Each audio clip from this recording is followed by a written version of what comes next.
So படித்ததை மறக்காமல் இருக்க என்ன வழி? தொட்டனை தூரும் மனக்கேணி மாந்தருக்கு கட்டணை தூரும் அறிவுன்னு ஐயா சொல்லியிருக்காரு இல்லையா? படிக்கிறத வந்து மறக்காமல் இருக்கணும் அப்படின்னு சொன்னால் நிச்சயமாக படிக்கிறத தொடர்ந்து படிக்கணும்னு நினைக்கணும். ஒன்று, புரிஞ்சு படிக்கணும், ப்ரெஷர் இல்லாமல் படிக்கணும். படிக்கிறதுக்கு ஒரு 4-5 புத்தகங்கள் வாங்கி வச்சு கம்பேர் பண்ணி படிக்கணும். படிப்பை ஒரு படமாவோ இல்லை எழுதியோ பார்த்து நோட்ஸ் எடுத்து பார்த்து படிக்கணும். டிஸ்கஷன் பண்ணி படிக்கணும். இப்போ நன்னூல் ஆசிரியர் சொல்கிறது போல் ஒரு படிப்பு அப்படிங்கிறது ஒரு ஆசிரியர் சொல்லிக் கொடுக்குறாரு, இல்லை நம்மளாக படிக்கிறதால கால்வாசி தெரிஞ்சுக்கலாம். ஒரு ஆசிரியர் சொல்லிக் கொடுக்குறதால ஒரு அரைவாசி தான் நம்மளால் தெரிஞ்சுக்க முடியும். நம்ம 4 பேர்கிட்ட டிஸ்கஸ் பண்ணால் 3/4 தெரிஞ்சுக்கலாம். ஸோ நாம் யாருக்காவது சொல்லிக் கொடுத்தா தான் முழுவதுமாக அதை நம்ம கற்கவே முடியும். ஸோ அப்போ மறக்காமல் இருக்கிறதுக்கு 2 ரிவிஷன் பண்ணுங்கள். ஒன்று இம்மிடியேட் ரிவிஷன், இன்னொன்று ரிப்பீட் ரிவிஷன். ஓகே, அதை உடனே ஒருக்க மனப்பாடம் பண்ணுங்கள்.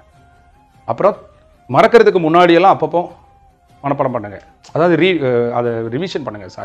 ஸோ மறக்காமல் இருக்கிறதுக்கு முடிஞ்சு அதை எந்த ஒரு விஷயத்தை படித்தாலும் அன்னைக்கோ மறுநாளோ ஒருக்க ரிவிஷன் பண்ணிங்கன்னா இம்மிடியேட் ரிவிஷன். அப்புறம் மறக்கிறதுக்கு முன்னாடியெல்லாம் ஒருக்க நீங்கள் படிச்சிங்கன்னா அது ரிப்பீட் ரிவிஷன்.